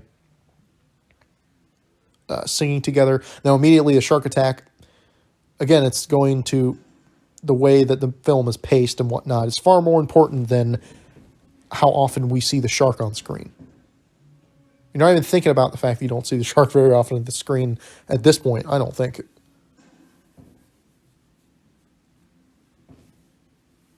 Now, very famously, this is the shot, I believe. There's two shots. This is the first one. This is a really cool shot, by the way. I like the shot. But in the background, for some reason, they decided to add in a shooting star that is not a real shooting star. There's no way it's a real shooting star because it happens twice in a row. Here it comes. There it is. There, it's very clearly like animated in. It is such a bizarre inclusion. It's memorable. I kind of like it just because I think it looks kind of neat in a weird way. I'm assuming it's some sort of homage to the fact that obviously Spielberg went on to make E.T. and Close Encounters of the Third Kind after this. But at the time, I imagine it would have been sort of an ode to the fact that he made, I forget the name. Here's me being an expert of everything again. I forget the name of the movie, the amateur film he made when he was like 18 or 15 or whatever. It was called Fire in the Sky or something? Fires in the Sky or something. But it was like an alien movie that was sort of in the same vein as Close Encounters of the Third Time that he made for like $500 when he was a kid.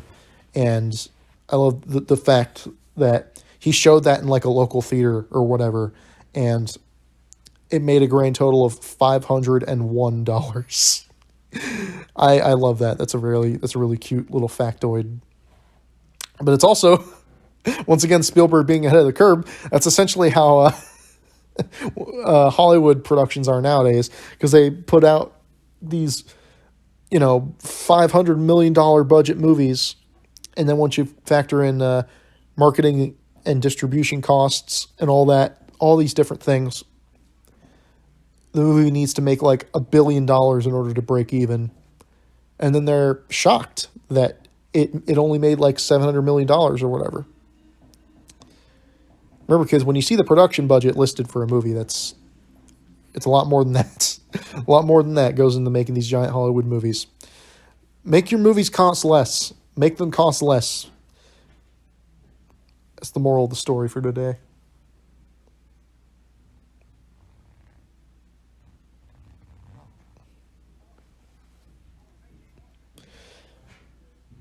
Because there's a good chance that you might strike gold with well, there's not a good chance, that's rare, but it's less creative restrictions on your hands with bean counters and penny pinchers and guys in suits trying to look after every single action that you go to. It's better off if you work with less money and do more of an independent thing. You have more control. And then, if it works out, like in Jaws, then we're all geniuses. And we're all laughing at the bank. Even though the big suits probably have very little to do with it.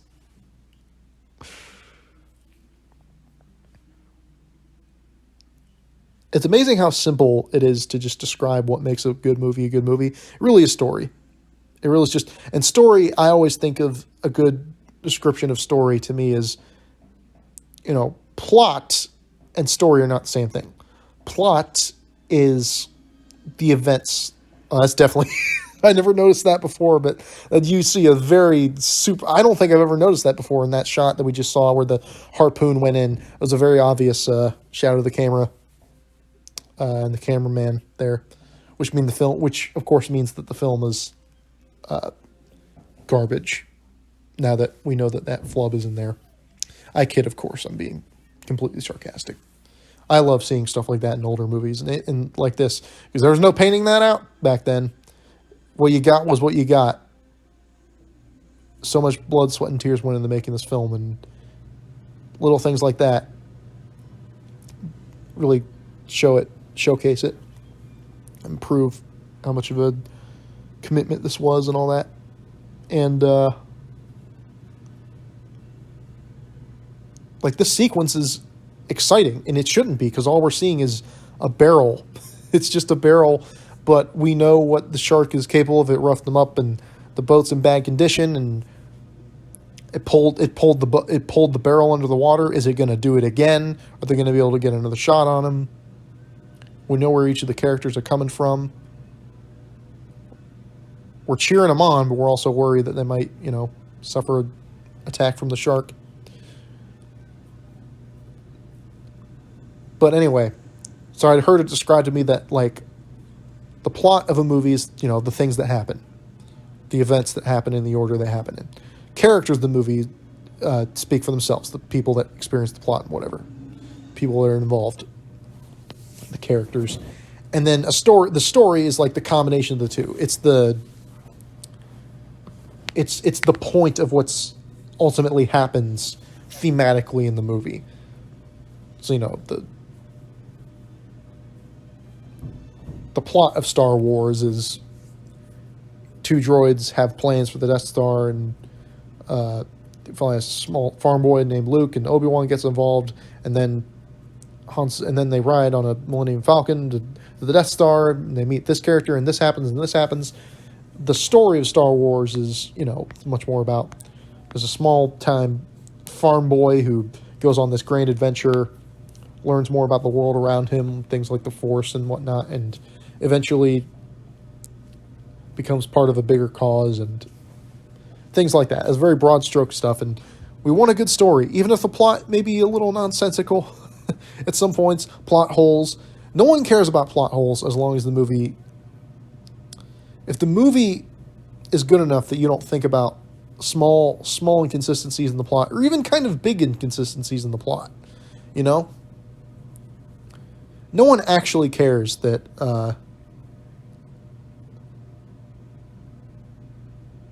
no one actually cares about tiny little plot holes and stuff.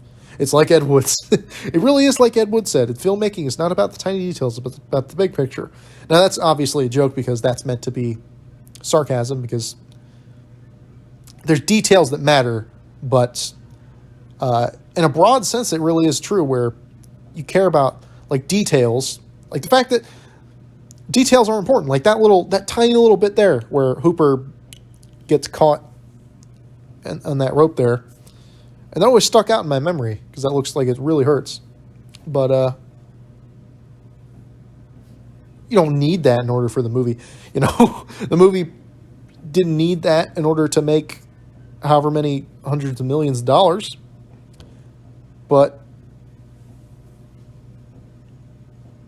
it helps make the movie more.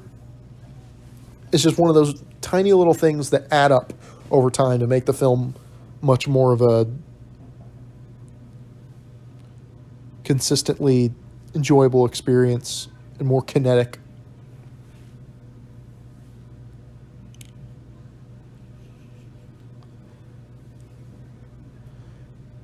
Joe Alves was I think he's credited as art director or production design on this film.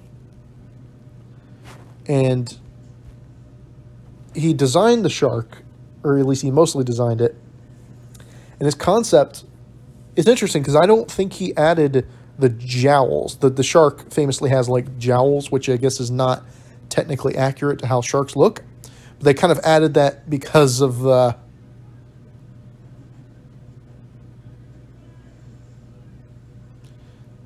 fact that, they had this giant animatronic mouth. I don't know, Joe Alves famously, like, disliked or even hated the fact that the shark had these kind of jowls to it. But I don't mind it. For some reason, it makes it kind of stick out more in my memory. But like that shot that we saw earlier, and I love like shots like this stress me out. Just a boat taking on water just like stresses me out so much. I was on a boat one time that it was just a tiny little boat. It was like a little bit smaller than the Orca.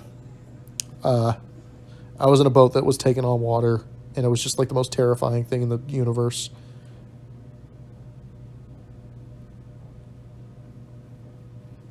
It's a scary experience, that's for sure.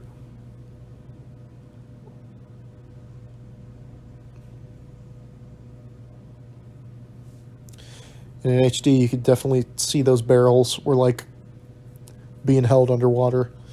You could see them just underneath of the surface, which again means that the film is garbage. A kid. It's just a.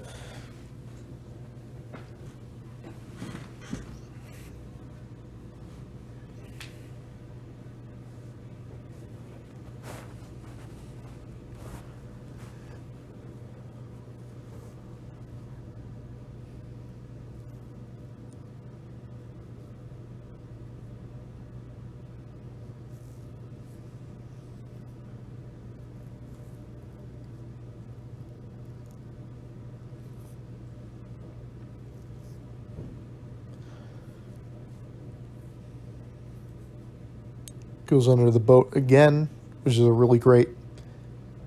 Like just that the three barrels coming towards it, and then they submerge.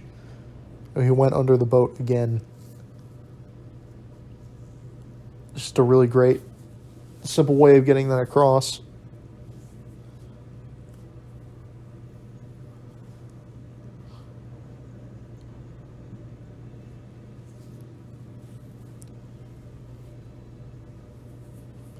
It's interesting to me that I find it more terrifying now than ever, like seeing all these shots of just the boat, the boat,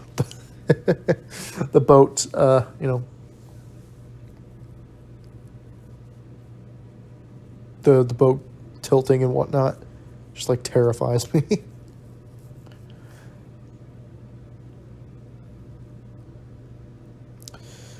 Now Quint says here that he's going to try and bring the shark into shore and like in the shallow waters and like drown him. Probably would not have worked.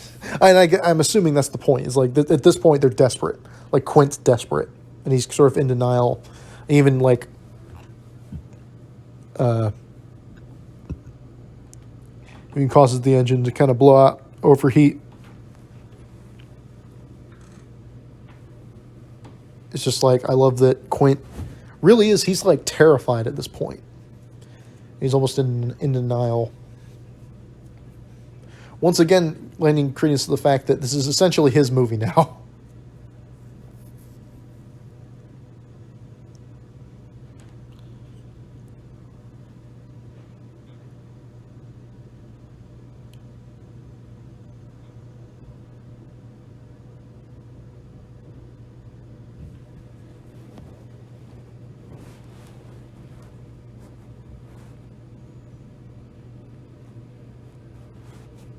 Small thing to note.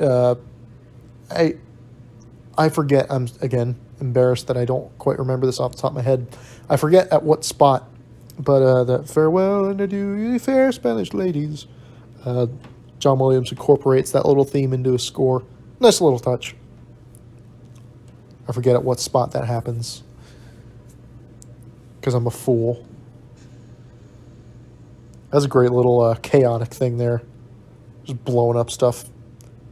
Again, in real life, when I see that happen in a movie like this, my immediate thing is like, wow, I wonder what that was. Like, they actually just blew that up, right? I mean, they couldn't have faked that, you know? Nowadays, it's just, you don't really feel anything when you see an explosion in a modern movie.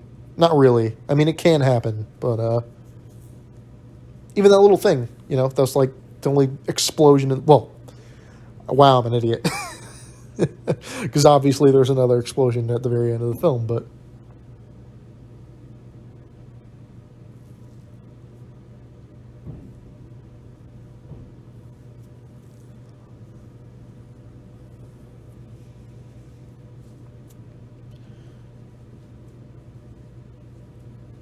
This bit here is great.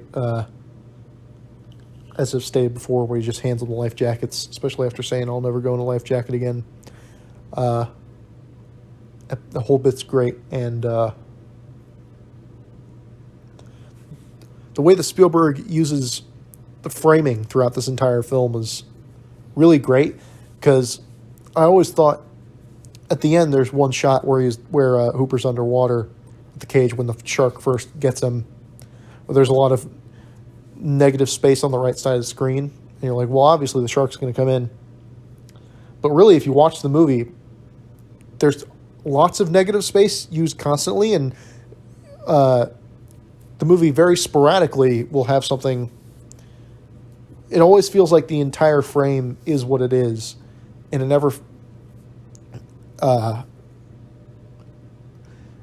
like if the whole movie was shot in more of a generic flat way, and it wasn't, all the characters weren't arranged in a certain way, and the framing was less sort of dynamic than it is, it would probably be a lot more obvious at the end when that shot comes. It's like, well, obviously the shark's going to come because there's so much negative space on the right side of the frame.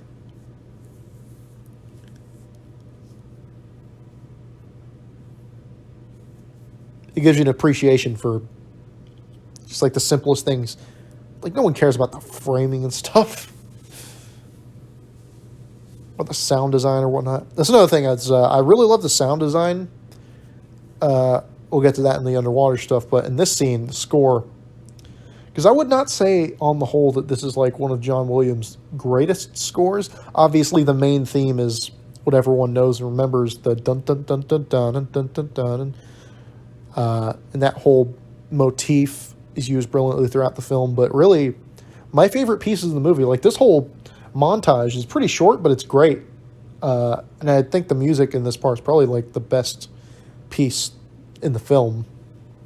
It's really great, and it's got lots of like drama behind it, but it also sort of gets you amped up for the finale of the film, because this is like pretty much the climax of the movie.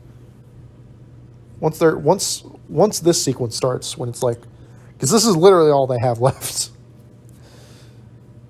The cage is really like their last ditch thing.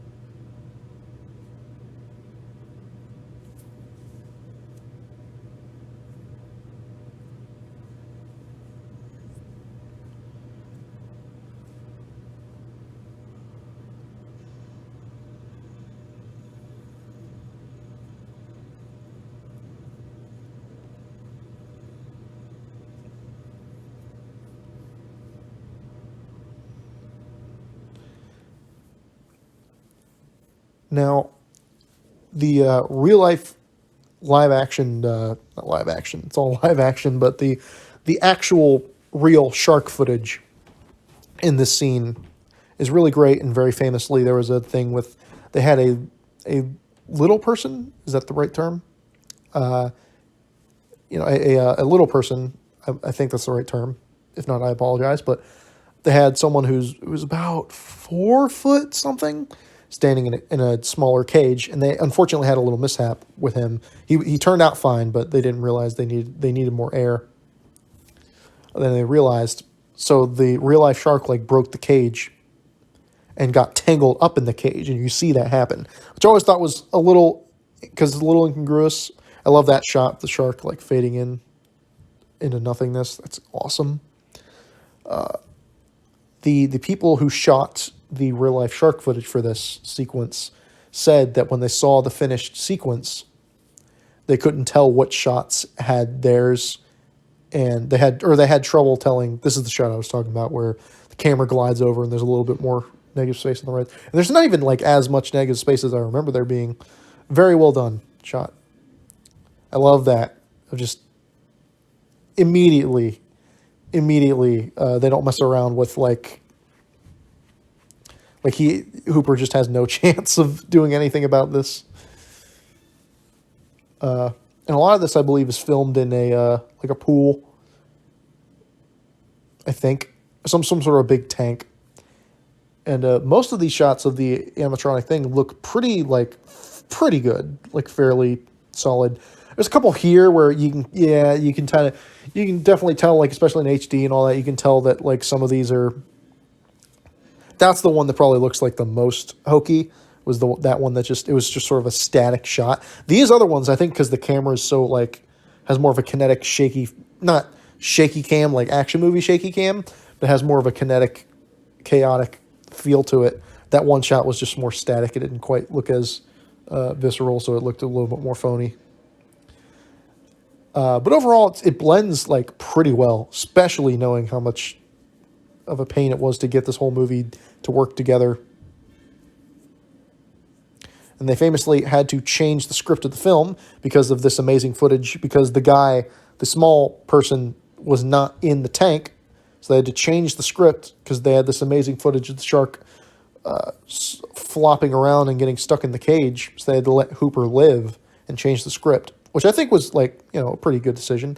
And it's weird because you see that footage of look, it's flopping all around above the surface and stuff. It looks awesome, but then you see the shots above and it's just, it's not there. I don't mind, but it's, if once you notice that, it's kind of funny to think about. I guess it's like right below the surface, I guess.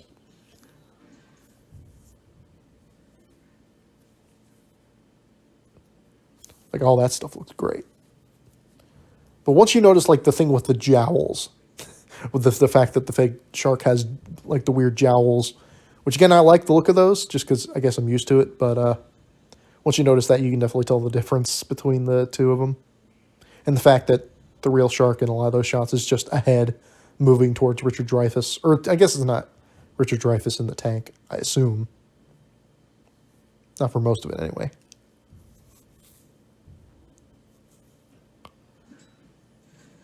And this is a pretty amazing thing. Like, this looks pretty awesome, but it also makes me think, like, why did the shark just suddenly decide to do this? It's awesome. It's a big wow moment. I imagine, like, the reactions in the theater must have been pretty crazy when, oh my God, the shark just jumps onto the deck of the...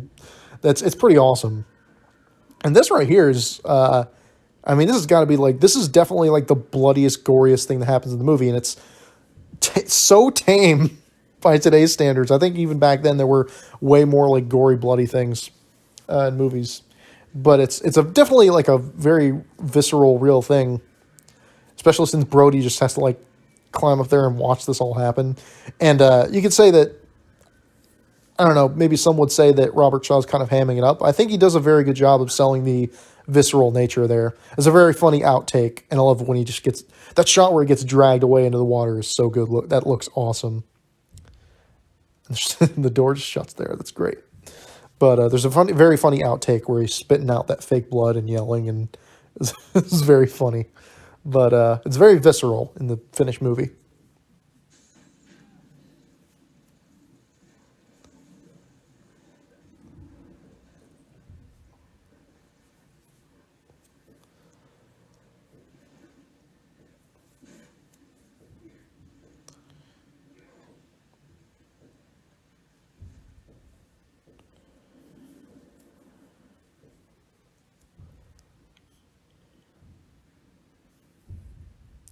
And very famously, Spielberg did not shoot the very last shot of the movie, which is when the shark gets blown up. I think he helped set up the shot, and then he just left because he was afraid that the cast was going to throw him into the water because of how much of a pain the production was, which is totally makes sense.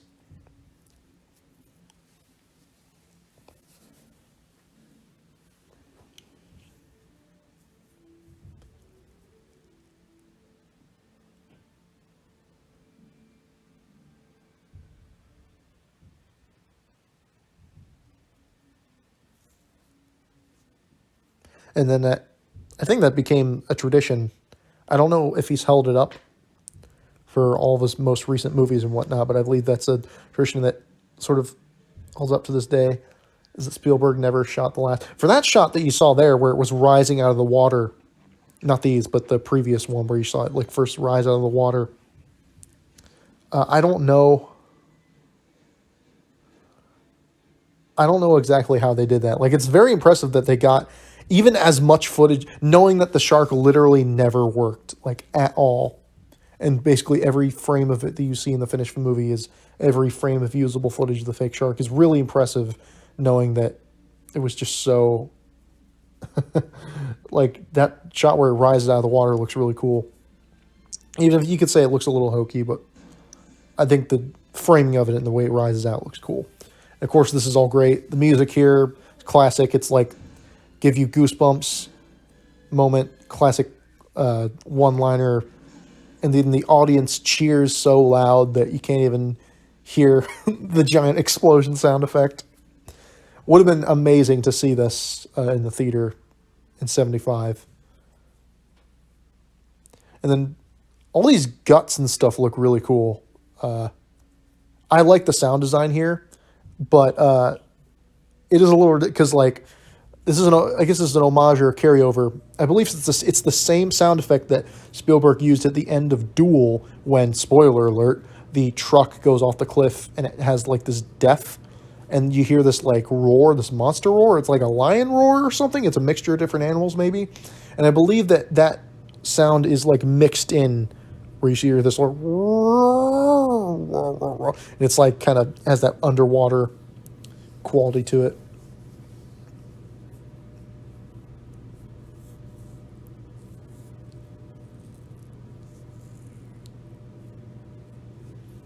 You could say that it's like, you can nitpick it and say like it doesn't make any sense. Why would the shark roar? It's it's not alive. It's just a husk and it's like sinking.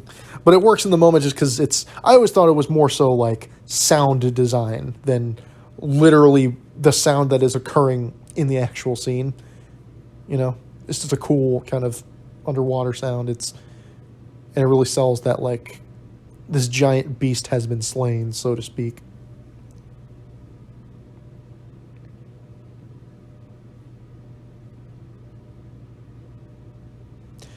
And we have one of my favorite endings to a movie ever. And it's not because it's some sort of brilliant. This ending just leave me with a good feeling every time I watch the movie. There's something about the two of them. Like, it's such a great note to end the movie on. The two of them talking to each other. I think it's Tuesday or Wednesday, whatever day of the week he says. I used to hate going in the water. I can't imagine why. And the movie ends. We get this shot of them riding into the sunset, so to speak. And then this faraway shot. The credits are now Joe Alves and Robert A. Beatty. And the music here is so good. This is, you can hear the farewell and adieu these fair Spanish ladies melody blended in. This shot is just the two of them coming in. And I love the movie like fades to black right when they reach the shore, and it just leaves me with a good feeling, and it feels earned. You know, many criticize Spielberg for his his schmaltziness, which is definitely true. There's a lot of his movies where they're super schmaltzy, and not in a good way necessarily all the time. There's definitely movies of his where the schmaltz is a bit much.